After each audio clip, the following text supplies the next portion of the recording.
간선제는 간선제예요. 다시 간선제인데 국민들이 국회의원을 뽑고 그 국회의원들이 대통령을 뽑는 이런 정상적 방법이 아니라 그냥 자기들끼리 마음에 맞는 사람들 모아가지고 체육관에서 대통령을 뽑는 방식으로 간선제가 된 거예요. 그랬던 적이 체육관에는 있었어요? 그러면 선착순으로 들어가요?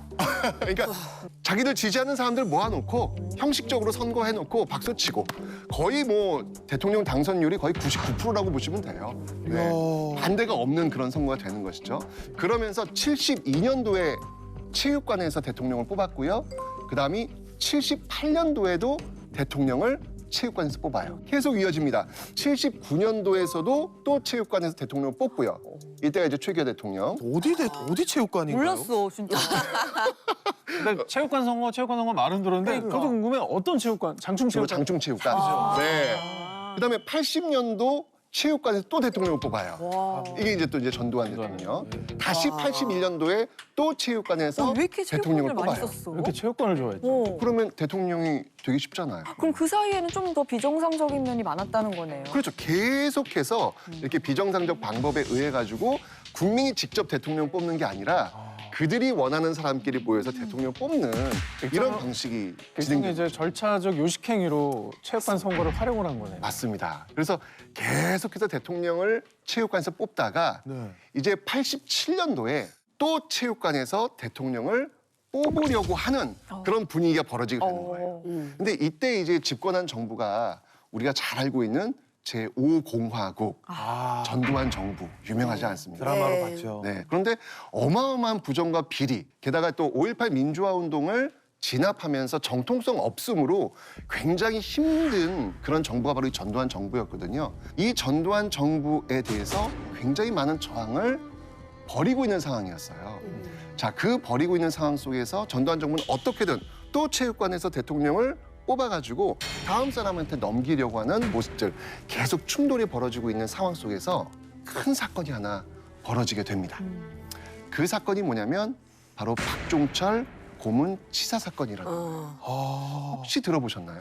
그때 당시에 현장에는 없었지만 영화로 오히려 접했던 어떤 영화를 보셨나요? 뭐 예를 들어 남편이 출연했던 1987이나 맞습니다. 네. 네. 오히려 그것 때문에 공부를 더 하게 되더라고요. 네. 그러니까 이 박종철 고문 치사 사건은 뭐냐면 당시 어떤 그 정부에 저항하는 그 대학생들을 잡아들이기 위해서 박종철 학생을 잡아들여가지고 그 남영동 대공분실에서 물고문을 가한 거예요. 혹시 그게 그 탁하니 그게 사건이 그 사건이군요. 맞아. 맞아. 그거를 이제 그런 식으로 발표한 거예요. 탁 치니 하고 죽었다. 이제 이런 식으로 발표를 한 거죠. 그러니까 고문을 했다라고 하는 사실을 숨겨버린 거예요. 은폐해버린 거예요. 이 사실이 참 알려지게 된 그 계기도 참 놀라운 것 같아요. 전두환 정부 상황 속에서 고문이 자행되고 있는 그 상황이라면 얼마든지 은폐도 가능하잖아요. 그냥 화장시켜가지고 그냥 의문사로 처리해버리면 누가 알겠어요. 네. 그런데 이제 그 과정 속에서 참 각각의 분야에 있는 사람들이 이건 아닌 것 같다라고 하면서 자기의 역할들을 다하게 되죠. 그냥 빨리 화장해가지고 그냥 의문사 처리하겠다라고 했는데 검사가 통과시키질 않는 거예요. 네. 무슨 소리냐. 시신 보존해라. 또 거기에 들어갔던 의사들이 이거는 쇼크사가 아니다. 이거는 고문에 의한 그런 사망이다. 라고 해서 그 자신들의 소견을 밝힌 것이죠. 큰 용기를 내는 당연할 수도 있는 거죠. 당연하죠. 그리고 이 사실을 1987 기자. 그 남편분께서 알려주셨죠. 네, 네. 네, 언론인들이 또 알리게 된 거예요. 이렇게 되면서 수면 위로 떠오르게 된 거죠. 더 이상 체육관에서 그들이 원하는 대통령을 뽑아서는 안 되겠다. 우리가 대통령을 뽑아가지고 다시는 이런 일이 벌어지게 하면 안 되겠다. 라는 생각들을 가지게 된 거예요. 자, 그런 상황 속에서 전두환 정부가 분위기가 묘하게 돌아가는 것이죠. 안 되겠다. 이 흐름을 막아야 되겠다. 라고 해서 1987년 4월 13일 호헌 조치라는 걸 발표하게 됩니다. 호는 뭐냐면 보호하다, 헌법을? 지킨다는 의미예요. 헌은 뭐냐면 헌법을 지킨다. 호헌. 네, 그렇죠. 그 헌법은 어떤 헌법일까요? 대통령이 직접 헌법을 지키겠습니다. 본인에게 바꾸지 좀- 않겠습니다. 체육관에서 뽑는 그걸 그렇죠. 지키겠다고. 그대로 가겠다 나는. 또 체육관에서 대통령을 뽑겠다라고 선언을 한 거예요. 이게 그 유명한 1987년 4.13 포헌 조치라는 것이죠. 와. 예.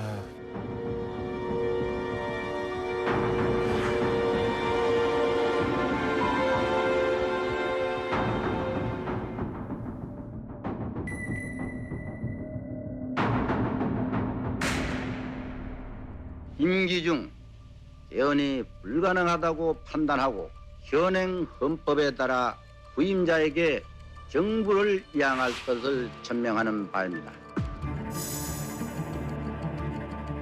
자, 이 박종철 고문 치사 사건으로 지금 분노에 차 있는 시민들, 더 이상은 대통령을 이런 식으로 뽑으면 안 되겠다는 어떤 그 열망이 막 뿜어오르고 있는 상황 속에서 4.13 호원 조치가 딱 나와버린 거예요.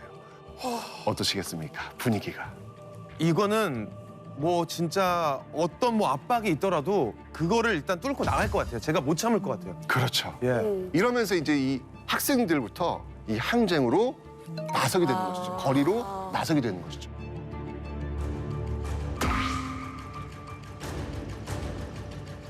근데 일반 국민 입장에서 정말 서슬퍼런 권력이 살아있을 텐데 아, 진짜. 그렇게 다 같이 거리로 나와서 그 권력에 맞서는 게 정말 쉽지 않았을 것 같아요. 너무 무서웠을 것 같아요. 그런 그 학생들의 어떤 시위 과정 속에서 또 한 번 시민들을 너무 화나게 했던 사건이 또 한 번 터집니다. 혹시 기억나세요? 영화에도 잘 드러나 있죠. 아, 예. 그 이한열 열사 피격 사건이 이때 또 벌어지지 않겠습니까? 맞습니다. 그러니까 학생들이 시위하러 나왔는데 특히 이제 연세대학교에서 그 이한열 학생이 그 정문 앞으로 나오다가 돌아가는 과정에서 뒤쪽에서 최루탄 쏜 거예요. 네. 근데 쐈는데 최루탄은 기본적으로 한 45도 각도 위쪽에서 쏴야 되거든요. 그런데 이게 직탄. 그냥 이 뒤쪽을 째려버린 거예요. 그렇구나. 그래서 그 최루탄을 맞고 이한열이 쓰러지는 그 장면이 사진을 찍힙니다. 심지어 저는 저 이한열 열사께서 과 선배님이세요. 아이고, 네. 그러시구나. 그래서 저 학생회관이나 도서관에 항상 붙어 있었던 항상 그 저 사진뿐만 아니라 저는 그래서 어린 마음에는 항상 그 저분의 인생이 과연 어떤 의미일까 굉장히 예, 가슴 아프게 다가왔던 그러게요. 네, 그런 사진이 아닐 수 없습니다. 맞습니다. 이렇게 되면서 시민들이 너무 이건 말도 안 된다. 어떻게 이렇게 학생들에게 저렇게 최루탄을 직격으로 쏠 수 있는가라고 하면서 이 어떤 그 항쟁의 어떤 그 흐름이 더욱더 거세질 수밖에 없었던 것이죠. 그럼에도 불구하고 2월 10일 날 어떤 것들이 강행되고 있었냐면 바로 집권 여당에서 대통령 후보를 선출하는 예. 잠실체육관에서 선출하는 날이었거든요. 체육관이. 그러니까 여기서 집권 여당에서 대통령 후보가 된다는 이야기는 그냥 대통령이 된다는 거나 마찬가지죠. 이 헌법상에서는. 네. 이런 6월 10일 날 이걸 막아야 된다라고 하는 시민들의 어떤 그 열망이 모여지게 된 거예요. 이러면서 시민들이 대거 광장으로 모이게 됩니다. 나오기 시작했군요. 그렇죠. 예. 와. 그 사진을 제가 한번 보여드릴게요. 6월 항쟁의 어떤 사진을 한번 보여드릴게요. 와, 이게 어디죠? 저게 이게 지금 시청각 광장. 그렇죠. 시청각 광장. 진짜 모든 사람들이 다 나왔다고 해도 돼요. 어마어마한 시위 어떤 모습들이 와. 보이고 있는 것이죠. 또 한 번 광장의 역사가 시작되고 있는 것입니다. 우와. 이게 기본적으로 이제 시위하면 학생들이 주도하는 그런 시위로만 보이잖아요. 근데 6월 항쟁은 좀 달랐어요. 여기에 이제 누가 들어오냐면 소위 넥타이 부대들이 등장을 하기 시작해요. 그러니까 회사원들이에요. 네. 일반 시민들이에요. 거기에 같이 박수 치면서 그때 외쳤던 그 구호가 뭐였냐면 호헌 철폐, 보안철폐. 독재 타도. 이게 이제 그 당시 아주 선명한 구호였습니다. 그러니까 아까 그 4.13 호헌, 헌법 지키겠다. 네. 체육관에서 대통령 뽑겠다. 라고 지금 전두환 정부에서 이야기하니까 그거 철폐하라. 독재 타도하겠다. 라고 하면서 이 광장으로 나오게 된 것이죠.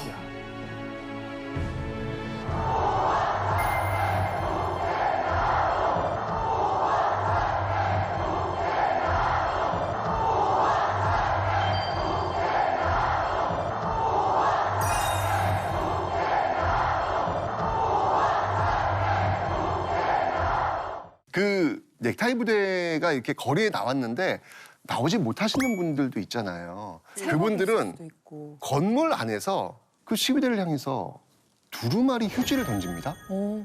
왜였을까?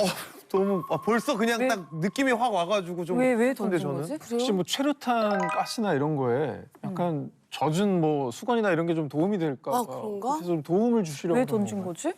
정답. 진짜요? 와. 이게 말씀하신 대로 최루탄 지금 난사가 지금 되고 있는 상황이었거든요. 아, 정말 그거 한 번 맞으면 정신을 못 차립니다. 정말. 그러니까 몸에 있는 구멍에서 그냥 물이 다 나와. 아 그래요. 콧물, 눈물. 정신을 못 차리는 거예요. 그냥 침은 그냥 줄줄줄 흘러. 맞아요. 그냥 통곡을 하게 돼요. 예. 그러니까 이 너무 안타까운 그 시민들이 그 빌딩 안에서 이렇게 휴지 바지 던진 거예요. 아 근데 지금 뭐 그냥 이렇게 뭐 추억처럼 얘기를 그러니까. 하지만 사실 굉장히 슬픈 얘기예요. 이게 무섭기도 해요. 맞아요. 어떻게 보면 국가 공권력이 국민들을 향해서 공격했다는 판을 쐈다는 거잖아요. 그렇죠. 말도 안 되는 거니까. 그 과정 속에서 어머님들이 왜냐면 대학생들이 지금 막 최루탄에 맞고 막 그 곤봉에 맞고 막 이러니까 어머님들이 또 직접 나오셔가지고 그 전경들 전투 경찰들한테 직접 그 앞에 가셔가지고 최루탄 쏘지 말라고 아이고. 그 투구에다가 장미꽃 이렇게 꽂아주면서 아, 맞아. 사진 본 적 있어요. 최루탄 쏘지 말라고 이제 그만 좀 하라고 슬프다. 예 하신 어떤 그런 모습들도 있었고요. 그치. 또 그 당시 그 명동 성당에 학생들이 고립되어 있었거든요. 네.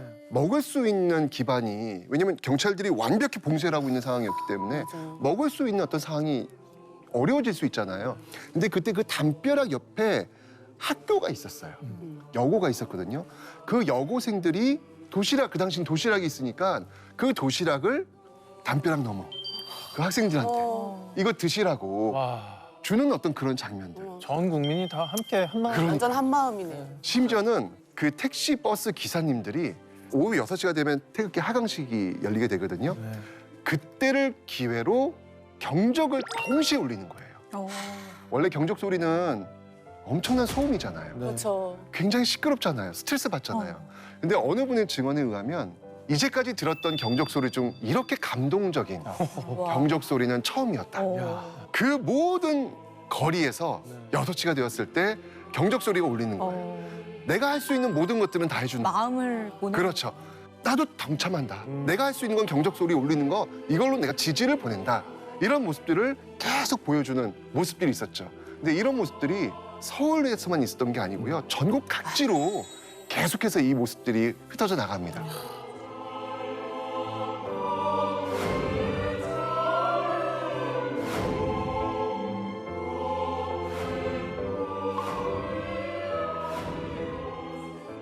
근데 그 과정 속에서 이제 많은 분들이 이제 의문을 갖는 거예요. 그럼 과연 그 당시 그 공안 정국 포갑적인 전두환 정부는 그럼 어떻게 했을까? 그러게요. 네, 여론이 시작을 이렇게 하면서. 뒤집히면은 조금은 제압을 뭐 한다거나 아니면 좀 물러난다거나 할 것 같은데. 근데 이 당시에 이제 굉장히 이 시위가 전국적으로 확산이 되니까 네. 계엄령을 내리려고 생각도 했었어요. 근데 그때 이제 88 올림픽을 이제 치러야 되는 어떤 그런 상황이었고 또 이 종교계에서 굉장히 이걸 막아요. 학생들을 보호해주는 어떤 그런 모습이 있었는데 아까 제가 명동성당 이야기를 들었는데 네네. 거기가 어떤 거점과도 같은 어떤 그런 곳이었거든요. 근데 이곳을 이제 무너뜨리려고 공권력이 막 들어가려고 막 엄청 준비를 하고 있었거든요. 성당 안으로. 그렇죠, 성당 안으로. 근데 그때 이제 돌아가셨지만 그때 김수환 추기경이 네. 그 앞에 나서셔가지고 경찰들에게 이렇게 이야기합니다. 학생들 앞에 수녀님들이 계실 거고 수녀님들 앞에 신부님들이 계실 거고 그리고 그 맨 앞에 나를 보게 될 것이다. 나를 먼저 밟고 신부님들을 밟고 수녀님들을 밟아야 비로소 학생들을 만날 것이다. 이거 닭살이고. 이러면서 온몸으로 학생들을 막아주는 그런 모습들이 개신교뿐만 아니라 뭐 사찰 불교뿐만 아니라 모든 종교계가 다 나서서 이 민주화 운동을 어떻게든 지켜내려는 그런 모습들이 있었기 때문에 정부에서 이 함부로 들어올 수가 없었던 것이죠. 정말 큰 힘이 되셨겠어요. 버거운 싸움이 되어버리는 네. 거예요. 결국 한 20여일 동안 끊임없이 이런 항쟁이 계속되다가 1987년 6월 29일 집권당 총재 이 노태우 총재가 선언을 합니다. 제가 볼 때 이 선언은 항복 선언이다 라고 저는 이야기하거든요. 그게 그 유명한 바로 6.29 선언이라는 건데요. 예. 바로 그 민주화 운동의 꿈, 바로 대통령 직선제를 받겠다라고 하는 선언을 하게 됩니다. 대통령 직선제를 택하지 않을 수 없다는 결론에 이르게 되었습니다.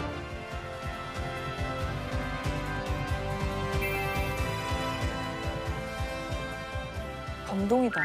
정말 6.29 선언이 나왔을 땐 축제의 현장이라고 보시면 돼요. 네. 어느 그 카페에서는 오늘만큼은 커피 무료. 막 이런 거 붙여놓고 어떤 음식점에서는 오늘 내가 다 쏜다. 막 이런 나오면서 정말 그 뜨거웠던 그 여름을 정말 이 시민들의 어떤 축제로 불태우지 않았나 그런 생각이 듭니다. 이 6.29 선언을 계기로 해서 우리 헌정사상 최초로 여야가 합의를 해서 네.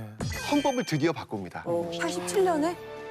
그렇죠. 야, 1987년. 우리 진짜 특별한 그러니까 진짜 얼마 안 해였어요. 되고. 87년생들은 진짜 자부심 있어도 될 것 그래요. 같아요. 와. 민주주의 올리고 세대야. 있어요. 민주주의 세대네. 아니 우리가 자부심한 우리 부모님이랑. 아, 그렇죠. 감사하는 마음을 감사하다고 가져야 해야겠어요. 되겠어요. 그 87년도 그 여야 최초의 합의해 본 그 개헌의 내용이 뭐냐면 바로 5년 단임 직선제예요. 지금의 형태. 정답. 와. 그렇게 맞습니다. 만들어진 네. 거구나. 그게 지금까지 이어지고 있는 거고 대통령 선거와 연결되고 있는 거예요. 예. 그렇게 긴 역사가 아니에요, 진짜. 그러게요. 그러니까요. 그러네요. 네, 최근이에요. 생각해보니까. 아니, 어찌 정말 본다면 우리 현대사를 두 시기로 나눈다면 그 이전, 87년 이전과 이후로도 나눌 수 있는 것이고 와. 우리는 여전히 87년 체제에 살고 있다. 우리가 지금 대통령을 뽑는 게 너무 당연한 거라고 생각을 하실 수 있겠지만 네. 전혀 그렇지 않다는 거예요. 지금 우리가 아침에 눈 떠가지고 그래 나 대통령 몇 번 찍으러 갈 거야 그러게. 라고 하는 이 일상의 삶이 그냥 만들어진 게 아니라 아까 이야기했던 그 뜨거운 6월 그 민주주의 함성 속에서 만들어졌다라고 하는 사실 그걸 우리가 오늘 놓치지 말아야 되겠다라는 내가 이야기 꼭 드리고 싶습니다. 투표할 수 있다는 거에 자부심을 가져야 되겠어요. 맞습니다. 가슴이 네. 막 뜨거워지네요. 전 세계적으로 정말 이 6월 항쟁은 유례가 없는 그런 의미 있는 항쟁 아니겠습니까? 그럼요. 그들의 꿈은 딱 하나였던 거예요. 그 최루탄으로 눈물 콧물 범벅이 되면서 그 광장에 나섰던 이유는 딱 하나. 우리 뒤에 오는 아이들한테만큼은 대통령을 자신의 손으로 뽑을 수 있는 세상을 꼭 물려주겠다라는 꿈. 그 꿈으로 그 뜨거운 여름을 보내지 않았나라는 생각이 듭니다.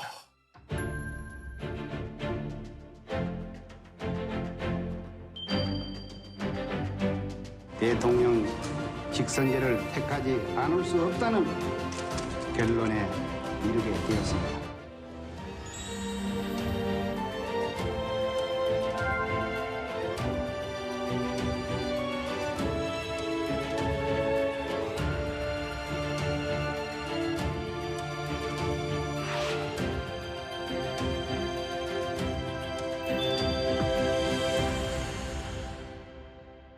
아는 것이 돈이다. 오늘은 제20대 대통령 선거를 맞아 특별히 의미 있는 역사를 함께 알아봤습니다. 정말 학창 시절에는 역사 시간에 정말 졸았던 기억밖에 사실 없었습니다. 예. 그래서 왜 지나간 걸 내가 왜 기억해야 될까? 어느 정도만 알면 되지라고 했는데 왜 우리가 역사를 알아야 하고 기억해야 하고 이때 이제 제 자식들 이 미래의 자손들에게 왜 알려줘야 되는지 오늘 선생님을 통해서 제대로 배웠습니다. 잊지 않겠습니다. 정말로요. 우리가 진짜 엄청난 역사의 선물을 저는 받고 있다는 생각이 들거든요.